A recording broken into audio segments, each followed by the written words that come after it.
Good morning, જય શ્રી મહાકાલ, જય દ્વારકાધીશ બધા મારા મિત્રોને. તો ભાઈ આપણી ચેનલ ઉપર ફાઇનલી 1000 સબસ્ક્રાઈબર તમારા લોકોના સપોર્ટથી પૂરા થઈ ગયા છે. અને આજે આપણે એક ન્યૂ LHB ટ્રેન છે તે આવી રહી છે, જેનો ટ્રેન નંબર છે 11088, પુણેથી લઈને વેરાવળવાળી વીકલી એક્સપ્રેસ છે. અને આજે એનો ફર્સ્ટ LHB રન છે, તો તે આજે આપણે કવર કરવાના છીએ. તો ચાલો, બાકી હમણાં હું તમને મળું છું અરાઇવલમાં અને આની કોચ પોઝિશન પણ હું તમને જણાવી દઉં.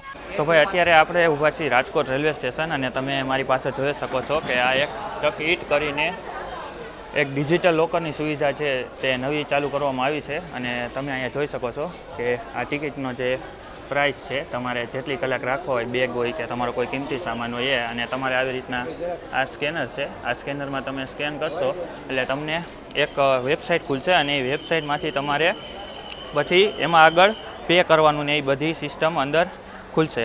તો આ રીતે હતી કંઈક ડિજિટલ લોકરની. આપણે અત્યારે તો જો કે ટ્રેન આવવાની તૈયારીમાં છે, બહાર આઉટરમાં છે, નકર આપણે એક એક્સપિરિયન્સ પણ કરત.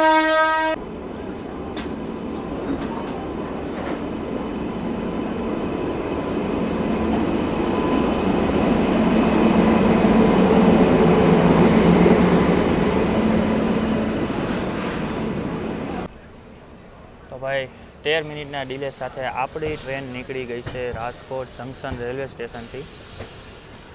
અને હું તમને જો અત્યારે કોચ પોઝિશનની વાત કરી દઉં આ ટ્રેનમાં, તો 2 જનરલ આગળ, 2 જનરલ પાછળ. યાદ રાખજો, SLRD જે છે દિવ્યાંગજન એ પાછળ રહે છે જ્યારે પુણેથી આવશે ત્યારે. અને 2 સેકન્ડ એસી, 4 થર્ડ એસી અને ટોટલ 8 સ્લીપર કોચ આ ટ્રેનમાં લાગેલા છે. તો ચાલો, આજની જર્ની સ્ટાર્ટ થઈ ગઈ છે આપણી. અને હવે બાકી આગળ થોડા કર્વ સીન લઈને પછી હું તમને આગળ બધી ડિટેલ શેર કરું છું. તો ભાઈ આપણો રાજકોટ જંકશનથી લાઈન અલગ થઈ રહી છે. આપણે જઈ રહ્યા છીએ વેરાવળ લાઈન તરફ, અને આ તમે સામે જોઈ શકો છો છે જામનગર લાઈન.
અત્યારે આપણી ટ્રેન સ્કીપ કરી રહી છે ભક્તિનગર રેલવે સ્ટેશન. અમુક જે ટ્રેન છે લોંગ રૂટની, એમાં ભક્તિનગરને હોલ્ટ નથી અપાયો. જેમ કે આપણી પૂના વેરાવળ છે, પછી મહામાના છે, વંદે ભારત છે, આવી અમુક પ્રાયોરિટી ટ્રેનવાળી છે તે હોલ્ટ નથી અપાયો ભક્તિનગર રેલવે સ્ટેશન. અને હાલ આપણે સ્કીપ કરી રહ્યા છીએ ભક્તિનગરને. આવો સીન તો બહુ રેર મોસ્ટ જોવા મળે છે, બહુ નથી જોવા મળતો, પણ આવી અમુક ટ્રેનમાં તમને ભક્તિનગર સ્કીપ મળશે.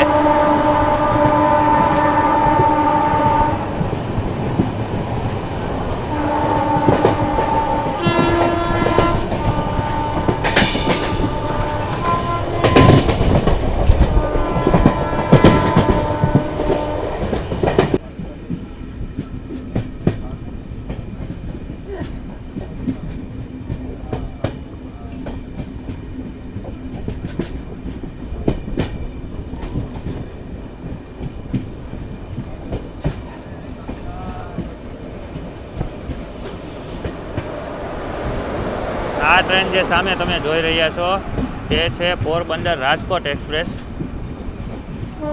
જે રીબડામાં લૂપલાઇન ઉપર છે. અને આપણને પણ લૂપલાઇન ઉપર અત્યારે લેવામાં આવી રહ્યા છે. ઓફિશિયલી હોલ્ટ નથી રીબડામાં, પણ કંઈક ટેકનિકલ ઇસ્યુના કારણે હોલ્ટ આપેલો છે અત્યારે હાલ.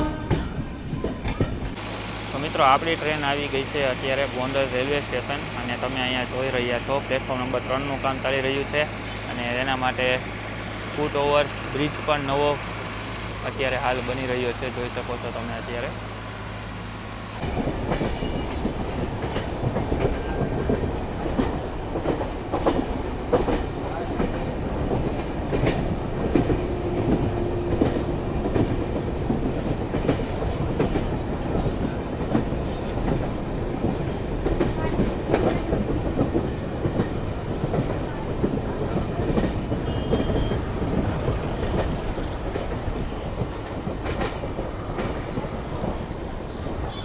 તો અત્યારે આપણી ટ્રેન આવી ગઈ છે નવાગઢ રેલવે સ્ટેશન ઉપર. પહેલાં તો જો કે આ ટ્રેનને પણ હોલ્ટ નહોતો જ નવાગઢ, પણ જેતપુરના હિસાબે આ ટ્રેનને હોલ્ટ ઘણી ટ્રેનોને અત્યારે આપેલા છે, એવું નથી. મહામાના છે, આપણે જબલપુર છે કે પછી જનતા છે, એ બધાને અત્યારે હોલ્ટ ઓફિશિયલી આપેલા છે. કેમ કે જેતપુર એક એવું ગામ છે કે જ્યાં છે ને સાડી ને બાંધણીનું પ્રોડક્શન વધારે છે, તો બિઝનેસ લાઇનને આગળ વધારવા માટે પણ અહીંયા કદાચ હોલ્ટ આપવો જરૂરી હતો.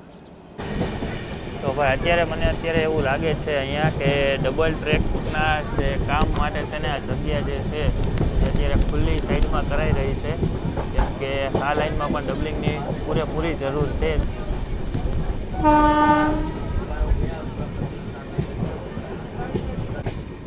તો આપણી ટ્રેન એન્ટર થઈ રહી છે જેતલસર જંકશન રેલવે સ્ટેશન ઉપર, અને તમે અત્યારે જોઈ શકો છો આ સામે જે લાઈન દેખાય છે તે છે આપણે ભાવનગરવાળી લાઈન, જે ઢસા થઈને ભાવનગર બાજુ જશે. ને આપણો અરાઇવલ થઈ રહ્યો છે અત્યારે જેતલસર જંકશન રેલવે સ્ટેશન ઉપર.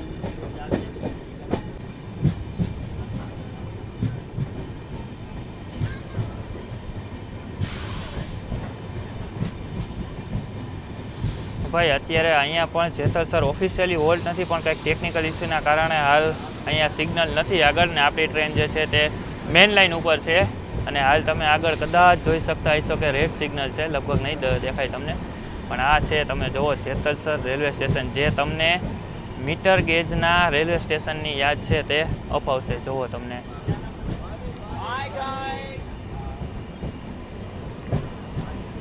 જો આ જે સામે તમે જોઈ રહ્યા છો આ છે લોબી, બરાબર, અને આ મીટર ગેજના જમાનાની ઓફિસો છે અહીંયા.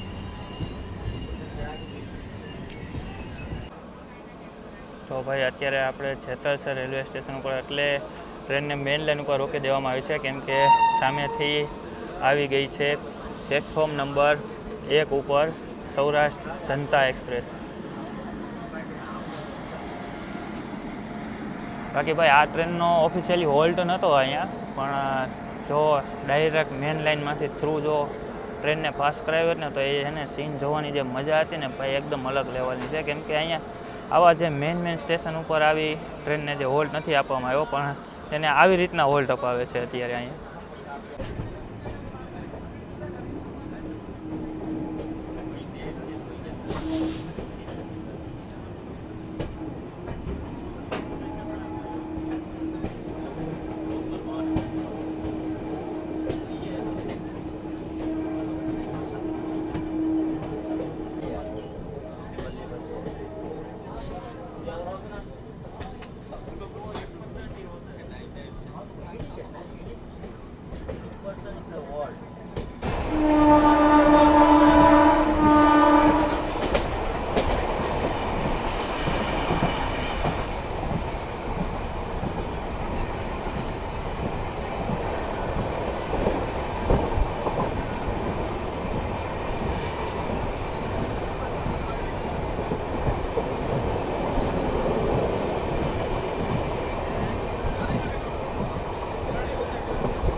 આપણી ટ્રેન આવી ગઈ છે જુનાગઢ 14 મિનિટ બિફોર. જો કે લગભગ હરેક સ્ટેશન ઉપર અત્યારે તો ટ્રેન બિફોર જ આવે છે, કેમ કે એનું કારણ છે ICF કોચ હોય છે તો તેમાં થોડો વજન વધારે હોય છે, એટલે ICF 100ની 110ની સ્પીડમાં કેપેબલ હોય છે, અને આ કોચ જે છે LHB તે ભારમાં હરવા હોય છે, એનો વજન બહુ ઓછો હોય છે. એટલે એના હિસાબે અત્યારે મને કદાચ એવું લાગે છે કે ટ્રેન છે ને બિફોર આવે છે અત્યારે, અને અત્યારે તો 14 મિનિટ બિફોર છે.